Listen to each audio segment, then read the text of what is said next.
Buen día. Mis saludos y bienvenidos. ¿Cómo está, Fabio? ¿Todo bien? Bueno, señores, gracias a Dios, todo bien. Don Rómulo Vallejo. Y le digo don por aquello, ¿verdad?, del conocimiento. Así que nosotros encantados de que nos acompañe Rómulo. Bueno, muchísimas gracias también por permitirnos, ¿verdad?, dar este paseo contigo. Este paseo al conocimiento. Así es. Por favor, sí. Que nos gritan, se nos encogen las... Empiezan de una vez los sensores.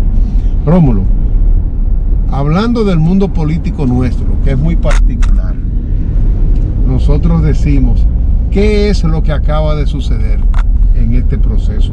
¿Cómo nace? ¿Desde cuándo uno empezó a gestar esta situación de unas elecciones municipales en febrero y ahora congresuales y presidenciales en mayo?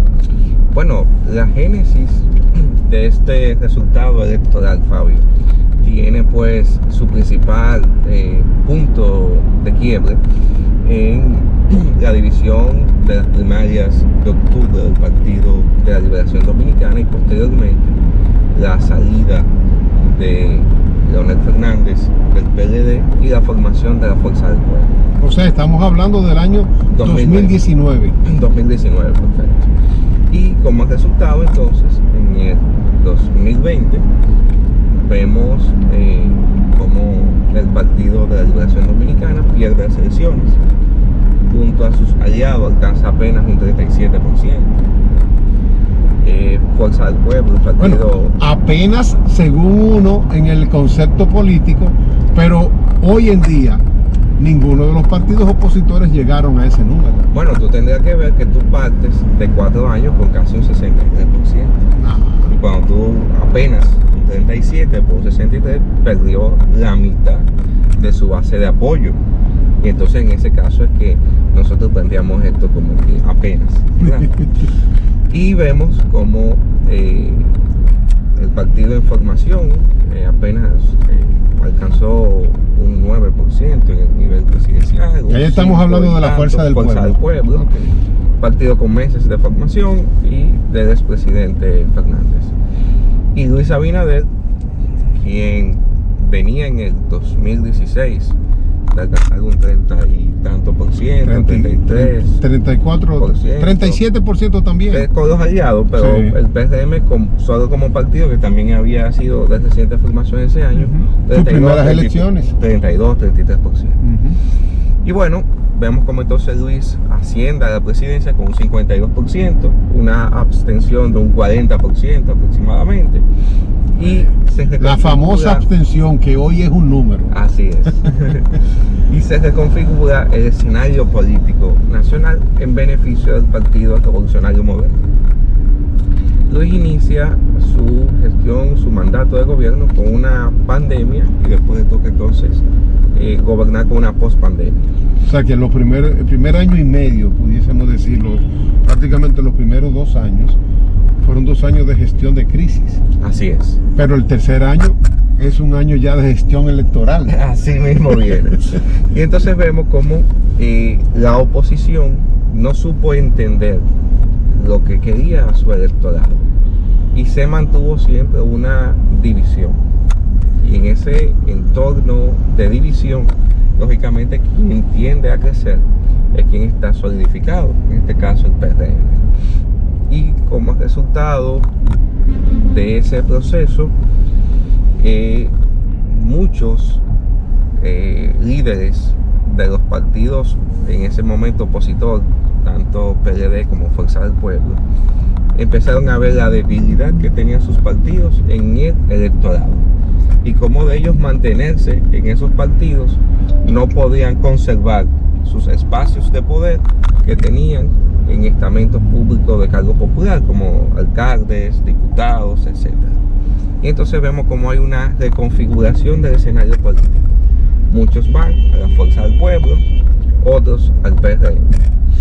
Y en ese escenario entonces nos llegan las elecciones municipales y nuevamente una alta abstención facilita un triunfo contundente de Partido Revolucionario Moderno, que termina entonces de reconfirmarle al electorado que esa es la tendencia, ¿verdad?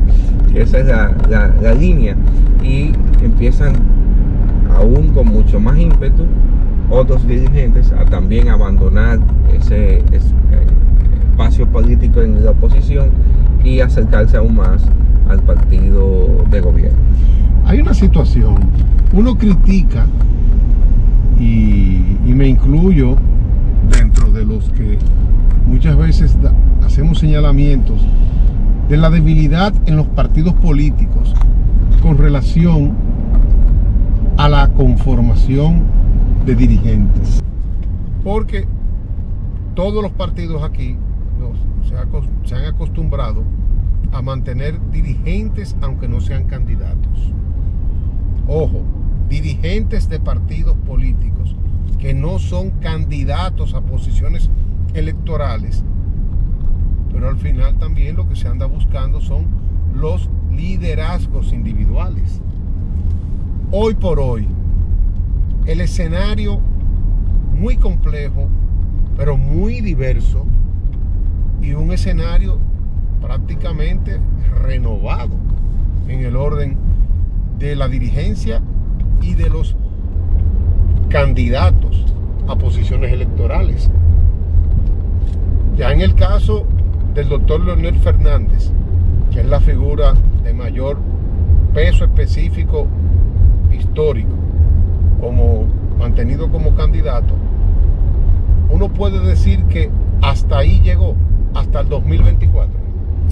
Mira, es interesante lo que ha sucedido con Leonel Fernández, en el sentido de que viene de tener 16 años fuera del poder, 2 periodos sin poder haber aspirado, y entonces en el escenario del 2020, con una votación ínfima, pero que hoy en día prácticamente casi triplica al Partido de la Liberación Dominicana, y por ende Leonel, con un partido nuevo de pocos años de formación, no solamente alcanza representación en el Senado, Cámara de Diputados, sino que casi alcanza un 29%. Por lo que tanto su figura como su partido se legitiman, en el entendido de que Joaquín Balaguer, que gobernó por muchísimos años y que en el año 96 sale del poder, en el año 2000 intenta nuevamente volver al poder, apenas 4 años de haber salido, y alcanza un 25% de su partido. O sea que vemos las dimensiones del liderazgo de Leonel, que no ha caducado en la simpatía o en un electorado cautivo que pudiese tener Leonel Fernández. O sea que tú le das un 2028 de opción todavía. No he terminado el análisis.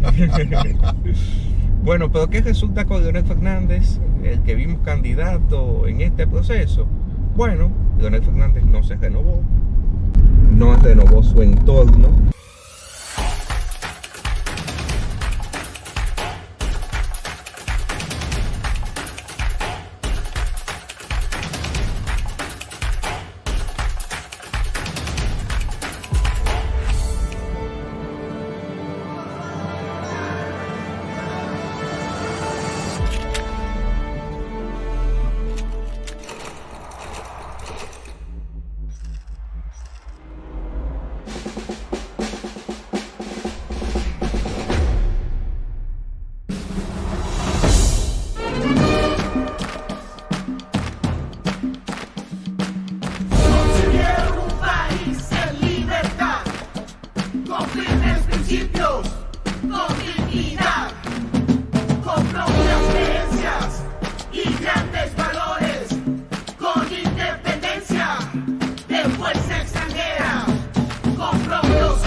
noticia de último minuto. El fin del PACUSE, la terrible excusa de dejarlo todo para cuando se pueda, ya está aquí. Llegó Expo Fomenta Pymes Banreservas, la oportunidad que las pymes en todo el país estaban esperando para poner en marcha cada uno de sus proyectos con tasas desde 12%, ofertas en comercios aliados, educación financiera, sorteos y mucho más. Ya lo sabes, ponle fin al PACUSE con Expo Fomenta Pymes Banreservas, porque el mejor momento para tu negocio es ahora, hasta el 30 de abril. Cupo limitado. Conoce más en banreservas.com. Banreservas, el banco de todos los dominicanos.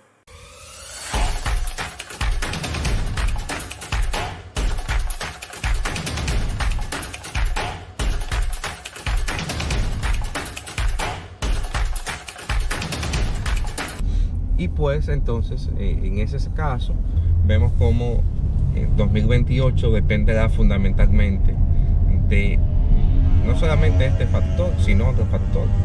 El electorado sigue rejuveneciéndose y otros actores con mucho ímpetu empiezan a irrumpir en la carrera política. ¿No será él renovado o separado dentro de su propia organización por su hijo Omar Fernández? Lo que pasa es que con Omar se da un caso muy particular. Es una versión mejorada de su padre. Entonces, yo no quisiera, ¿verdad? Como dicen, pues intentar tener un oráculo de qué va a pasar en el futuro. Pero muy cierto es que con este triunfo de Omar, pues empieza a erosionar bastante el liderazgo de su padre, a todas luces, de que ya en la campaña pasada se entiende que Leonel ya dio todo lo que tenía y que otro candidato, en este caso pudiese ser Omar o cualquier otro de Fuerza del Pueblo, pues pudiese dar más. Ahora, ¿qué pasa con ese partido? Es un partido diseñado y concebido a imagen y semejanza del culto a Leonel Fernández. Bueno, nada más hay que observar lo que sucedió con las provincias, en los pueblos, en el interior, donde las candidaturas congresuales estuvieron prácticamente nulas. Así es. Y eso es producto de lo mismo, de que la concentración de todo era hacia el presidente del partido y candidato a la presidencia. Así es. Bueno, y ese es como el escenario que tú puedes vislumbrar en Fuerza del Pueblo. Hay que ver cómo Omar asimila este triunfo. Esperemos que pueda tener la suficiente madurez para comprender que no es una licencia de corso que se está dando, sino que hay un voto crítico en la ciudad capital que entendió que él se asemejaba más que el otro candidato a las aspiraciones del capitaleño. Yo siento que entre Leonel y Omar hay dos agendas diferentes y dos rutas diferentes en el sentido político. Y se notó el manejo en el caso de Omar, una campaña muy abstracta, diferente, con puntos de seguimiento hacia un electorado no necesariamente partidario. Bueno, es que Omar sabía que su partido y su padre tenían un techo. Sí. Y que si él quería ganar tenía que sobrepasar ese techo. Y por eso fíjate que yo identifico la campaña de Omar en 3 puntos fundamentales o 3 etapas. Las etapas de indecisión y de expectación, donde tú no sabías si él iba a síndico, si a alcalde, si a senador, y mantuvo esa... Si no iba, y mantuvo esa nebulosa que terminó afectando significativamente al pobre Rafael Paz. Y eso, ¿a quién? A Rafael Paz. Bueno. Que en ese caso también tenía... A La Paz. A La Paz, que también tenía unas aspiraciones. Porque él ahora pide la paz, ¿verdad que sí? Sí. Bueno, yo tuve, lamentablemente, y me excusan, sí, pero esos son de los sinsentidos en la política. Porque una persona que había intentado la candidatura a senador del partido de gobierno en el 2020, apoyado por toda la estructura partidaria, de repente hacer un acto que en política se paga, que es la traición, y de irse a lo desconocido, pues tampoco puede hoy esperar ningún resultado. Bueno, son expresiones, ¿verdad?, que yo no suscribo, son de parte suya. Yo entiendo que en la política hay un acto libérrimo de que tú, si entiendes que una organización política, bueno, no cumple con tus expectativas o con los postulados, bueno, tú tienes la libertad de moverte donde tú consideres.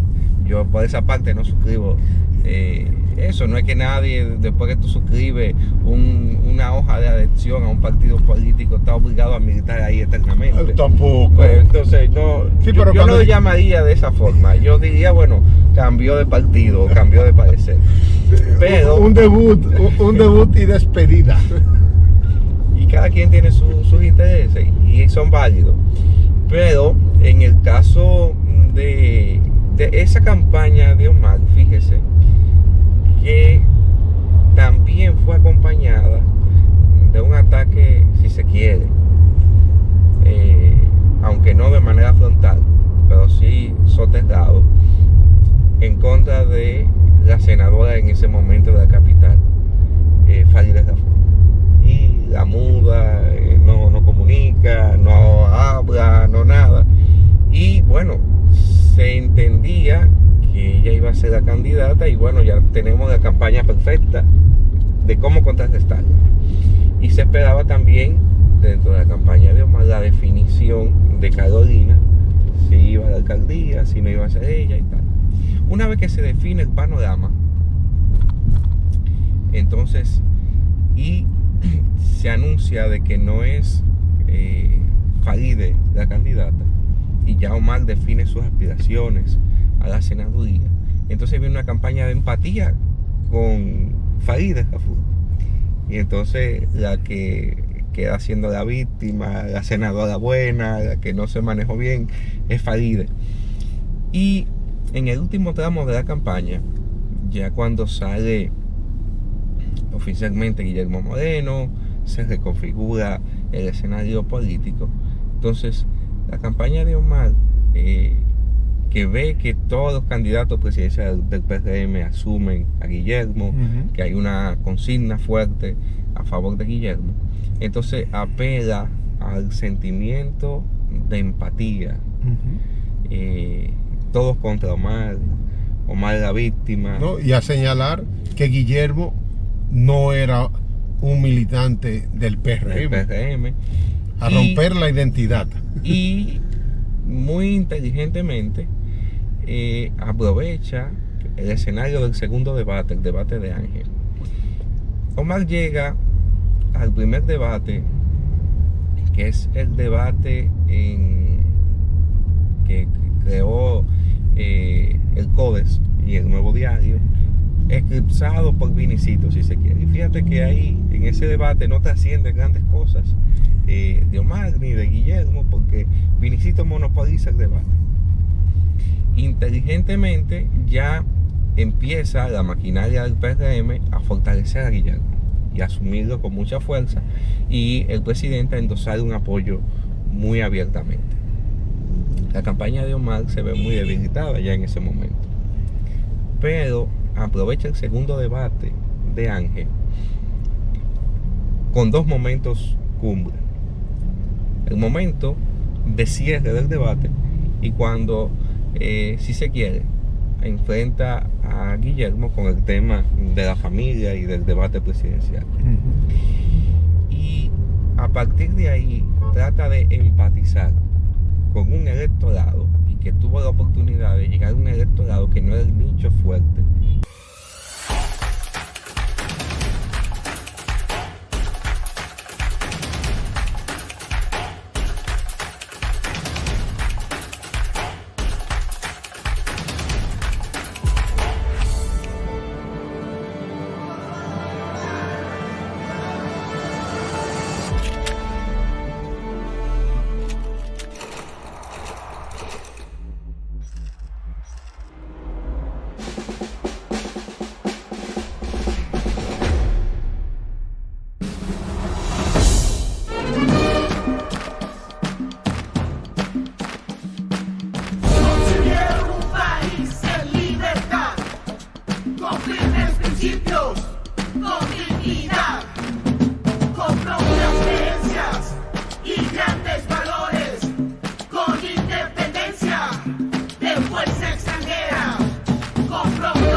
Noticia de último minuto.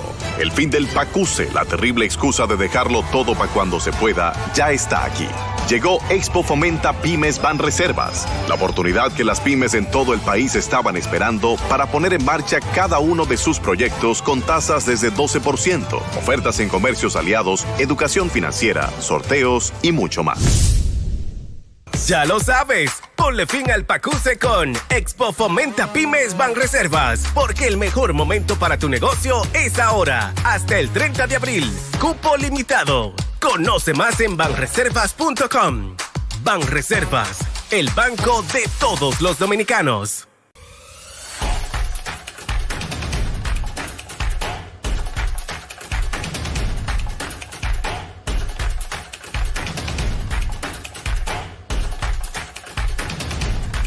Y entonces, bueno, ese mensaje impactó, caló.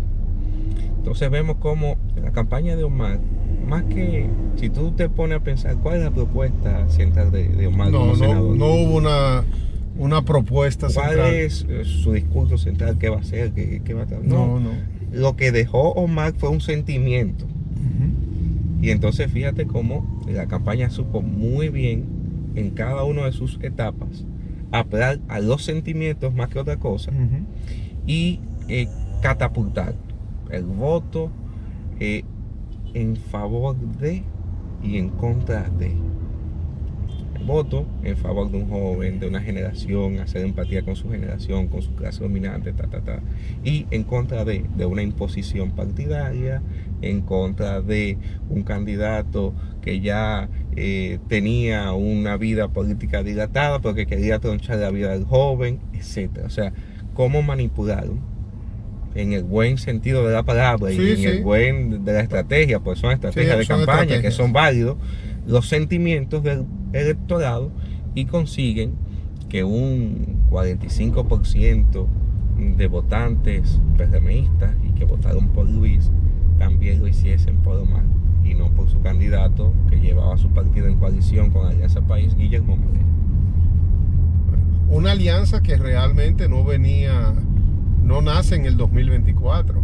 Es una alianza que ya venía desde el 2020. Se había fraguado parcialmente en algunas posiciones, así es. Por eso tenemos inclusive el hecho de Bartolomé Pujals ocupando posiciones administrativas dentro del gobierno del 2024, producto de esa misma alianza.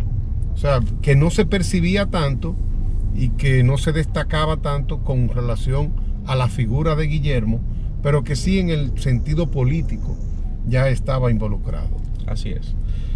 Y bueno, creo que el gran vencedor es el presidente Luis Abinader. Luis Abinader ha escrito su nombre en la historia política dominicana por los próximos 100 años, puesto que ha dejado marcas importantes. Es el primer presidente que acude a un debate. No, es lo primero. Sí. Con eso dio una connotación de respeto a la ciudadanía, a su electorado, pero también rompió con la tradición de que el que está encima del poder dentro no debate, porque está ganado, no debate. Y sin embargo él sabía por todas las encuestas y en todos los momentos que él estaba ganado en el sentido de la intención del voto. Mire, Luis Abinader, que hay que entender lo que está aportando al sistema de partido, al sistema democrático, todavía no ha sido dimensionado del gran aporte que va a hacer y de cómo va a cambiar el quehacer político en el país. Mira, Rómulo, con el perdón, vamos a recordarle a la ciudadanía que Luis Abinader es el primer presidente que gana una repostulación en el orden de los revolucionarios. Del PRD nadie logró una repostulación, porque el caso del primer presidente, que fue Juan Bosch, todo el mundo sabe que fue 7 meses lo que duró al frente del gobierno. En el caso de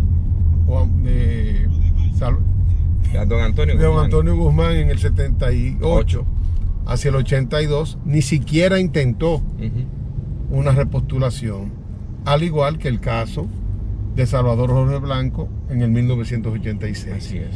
Quien intentó una repostulación fue Hipólito Mejía y Hipólito falló. Mejía en el 2004, la cual no se pudo conseguir. Y realmente, dentro de esa corriente de presidencial, el primero que logra una repostulación es Luis Abinader.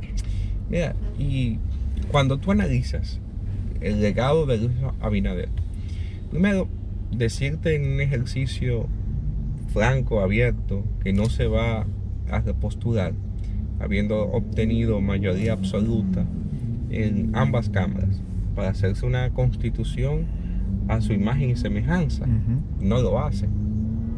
Recordemos que Danilo Medina, el ocaso de su presidencia, fue precisamente intentar una repostulación, Tú estás forzar claro, estás una claro. repostulación. Ahí fue el fracaso. El ocaso. En el año 2018, esa intentona.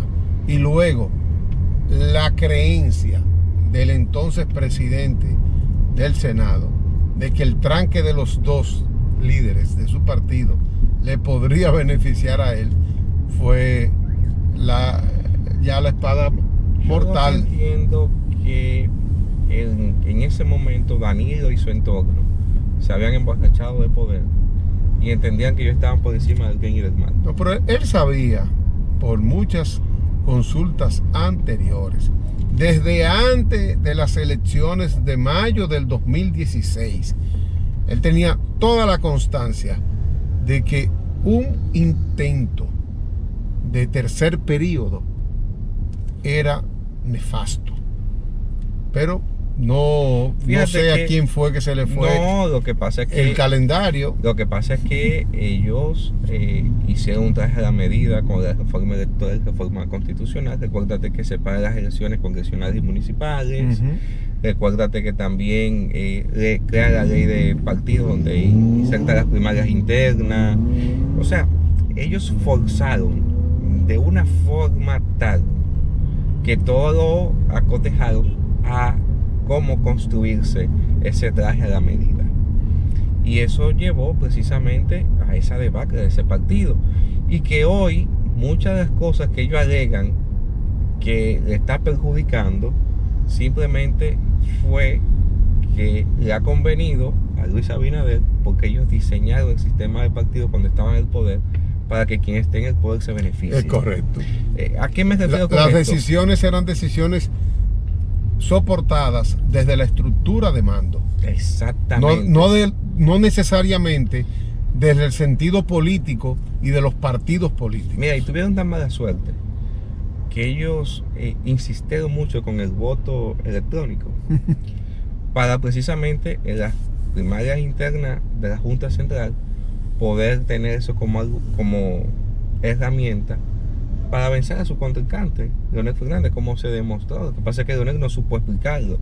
Hubieron zonas del país donde a las 2 o 3 de la mañana se estuvo votando y mesas donde se votó el 100% y el 99% del voto era de un solo candidato. Entonces, ese mismo voto electrónico que también quisieron impulsar en las municipales, con el entendido y la campaña de expectación que quería hacer Danilo Medina de que quien ganaba en febrero ganaba en mayo. Como ellos tenían la facilidad con esa herramienta de construir, solidificar un triunfo en febrero, bueno, pues le pasó. ¿Qué le pasó? No se pudo, fracasó el sistema de voto electrónico, todo, pese a todos los pronósticos que lo decían así y que no hicieron caso, y eso llevó a una debacle porque hubo que suspender las elecciones municipales.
Noticia de último minuto. El fin del PACUSE, la terrible excusa de dejarlo todo para cuando se pueda, ya está aquí. Llegó Expo Fomenta Pymes Banreservas, la oportunidad que las pymes en todo el país estaban esperando para poner en marcha cada uno de sus proyectos con tasas desde 12%, ofertas en comercios aliados, educación financiera, sorteos y mucho más. Ya lo sabes, ponle fin al PACUSE con Expo Fomenta Pymes Banreservas, porque el mejor momento para tu negocio es ahora, hasta el 30 de abril. Cupo limitado. Conoce más en banreservas.com. Banreservas, el banco de todos los dominicanos.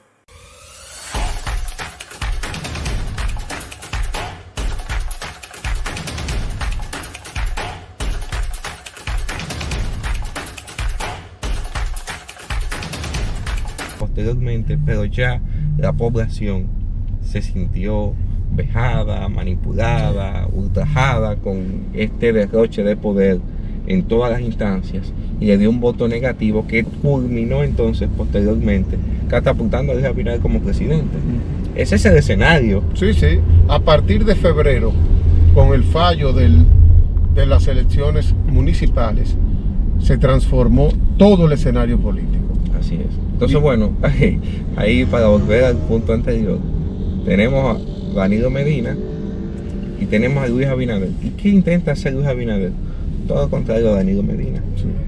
No me voy a repostular teniendo cómo hacerlo. Voy a respetar la democracia.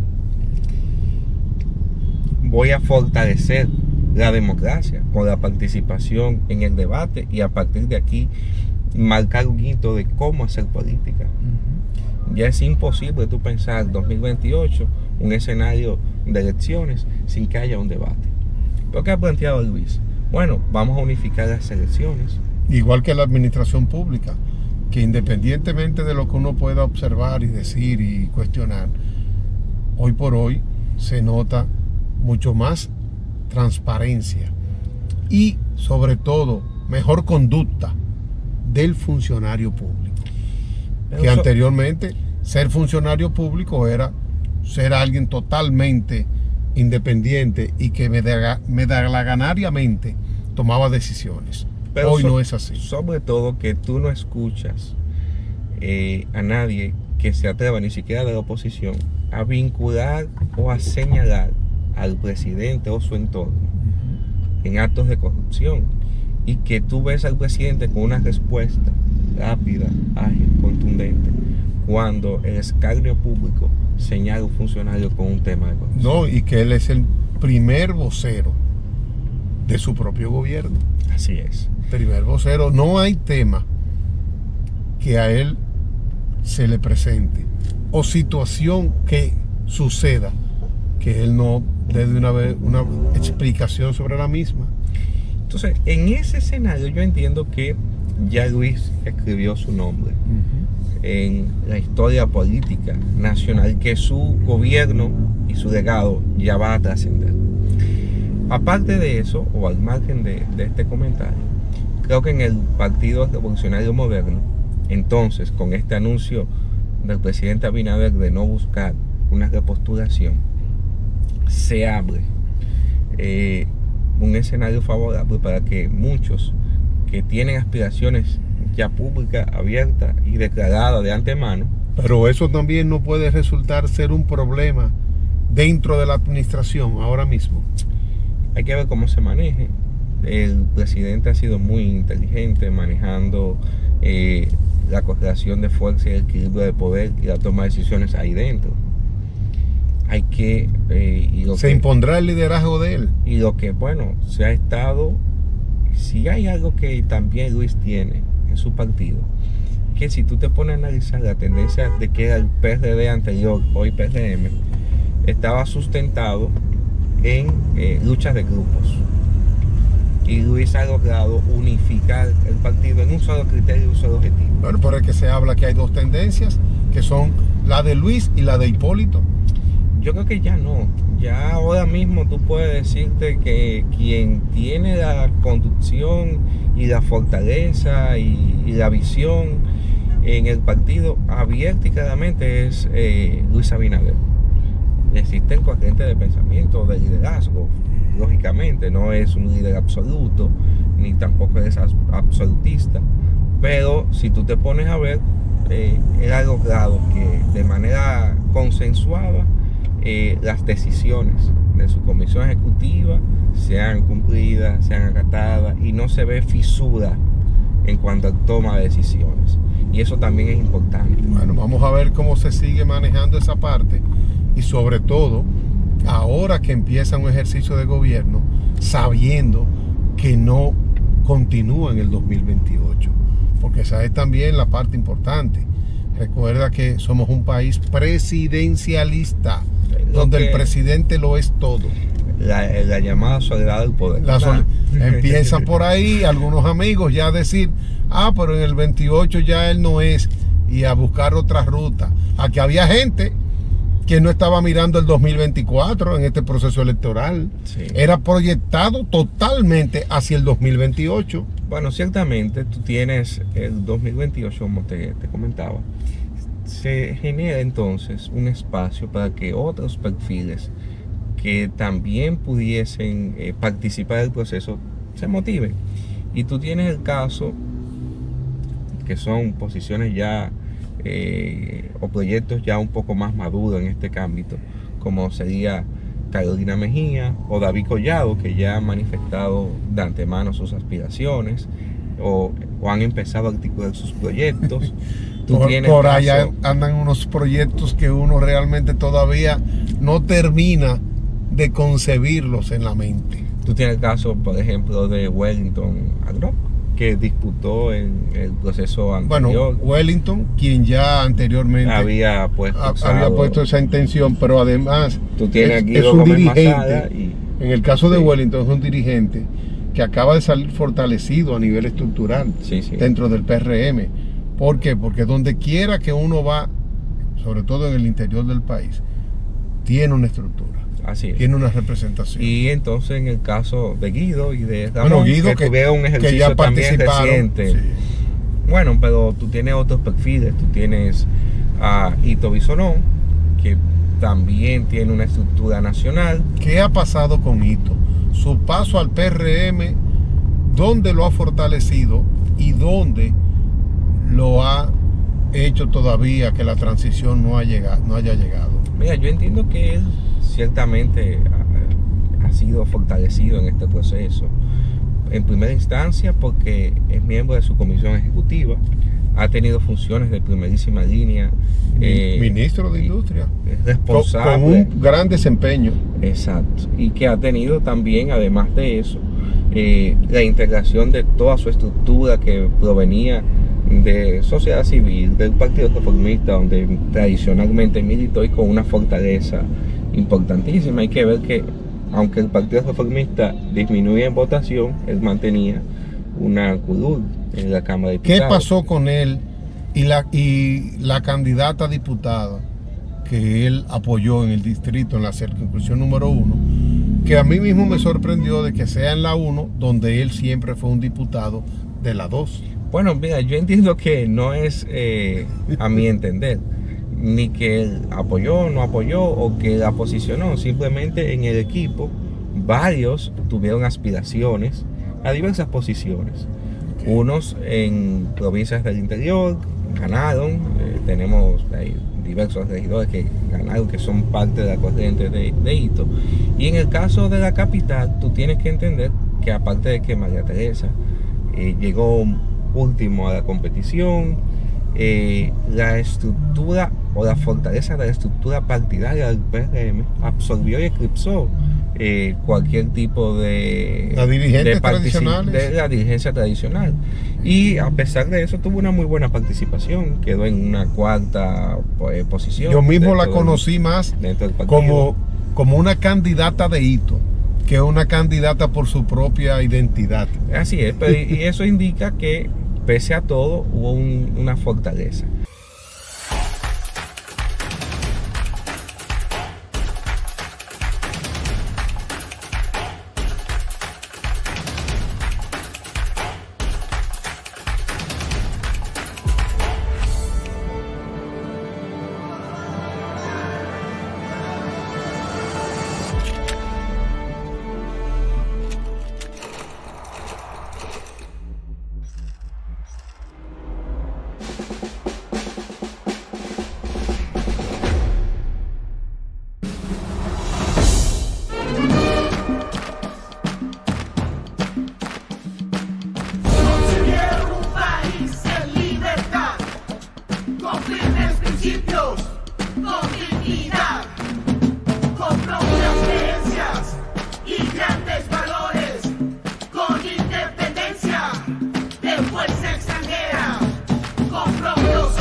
Noticia de último minuto.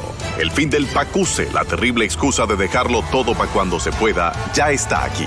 Llegó Expo Fomenta Pymes Banreservas, la oportunidad que las pymes en todo el país estaban esperando para poner en marcha cada uno de sus proyectos con tasas desde 12%, ofertas en comercios aliados, educación financiera, sorteos y mucho más. Ya lo sabes, ponle fin al PACUSE con Expo Fomenta Pymes Banreservas, porque el mejor momento para tu negocio es ahora, hasta el 30 de abril. Cupo limitado. Conoce más en banreservas.com. Banreservas, el banco de todos los dominicanos.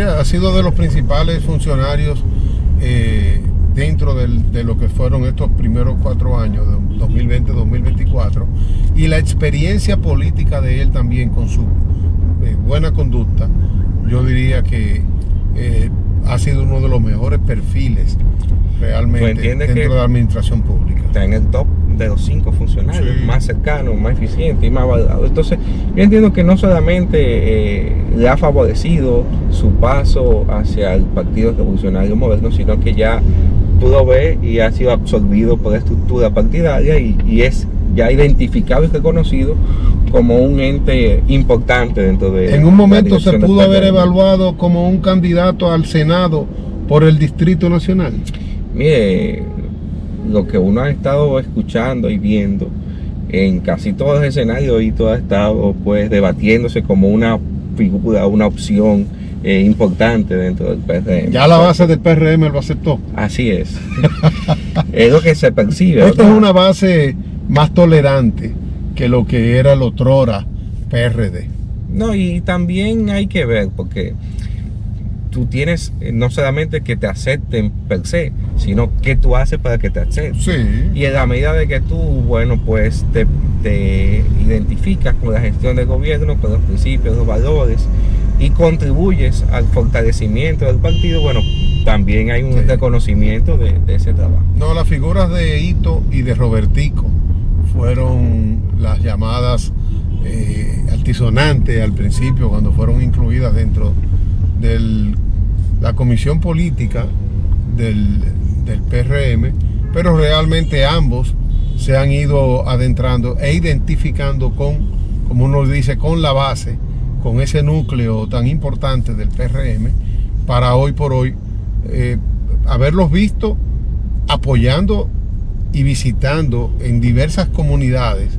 En el caso de Robertico fue el enlace con San José de Ocoa durante la campaña. En el caso de Hito, en Atomayor, sí, que permitió el triunfo, pero además su estructura en el país completo pues estuvo también participando.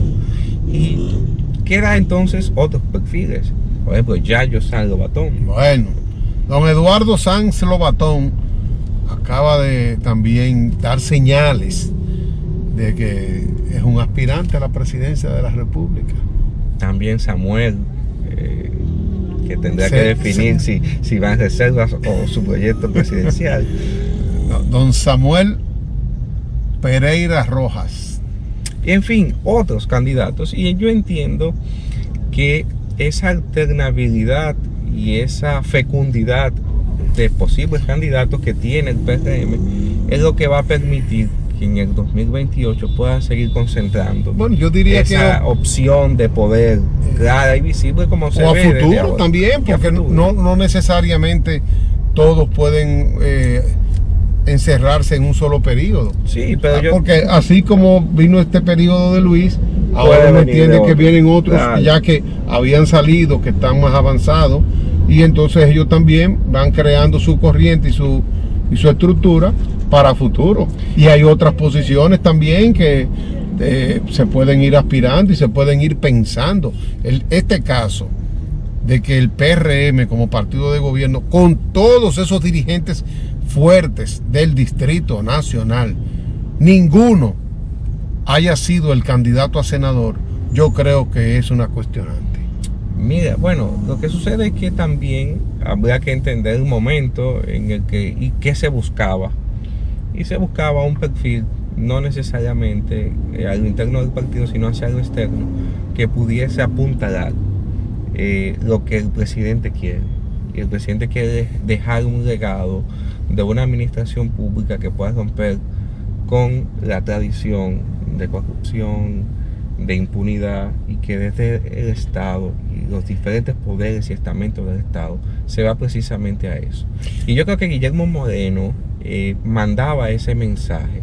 Y Guillermo Moreno en el Senado, que recordemos que es el primer poder del Estado, pues iba a permitir consolidar un rol que tiene la función legislativa y que precisamente se ha olvidado y se ha desusado, que es el rol de servir de fiscalizador de la función ejecutiva. Y yo entiendo que en ese anhelo de transformación de la función pública y del Estado dominicano, Abinader entendía que sumando a Guillermo Moreno a ese cuerpo legislativo, pues iba a impregnar un sello para que también allí se reformule desde esa óptica que tiene el presidente de la honestidad y la transparencia, la función pública. O sea que yo lo veo por ese sentido.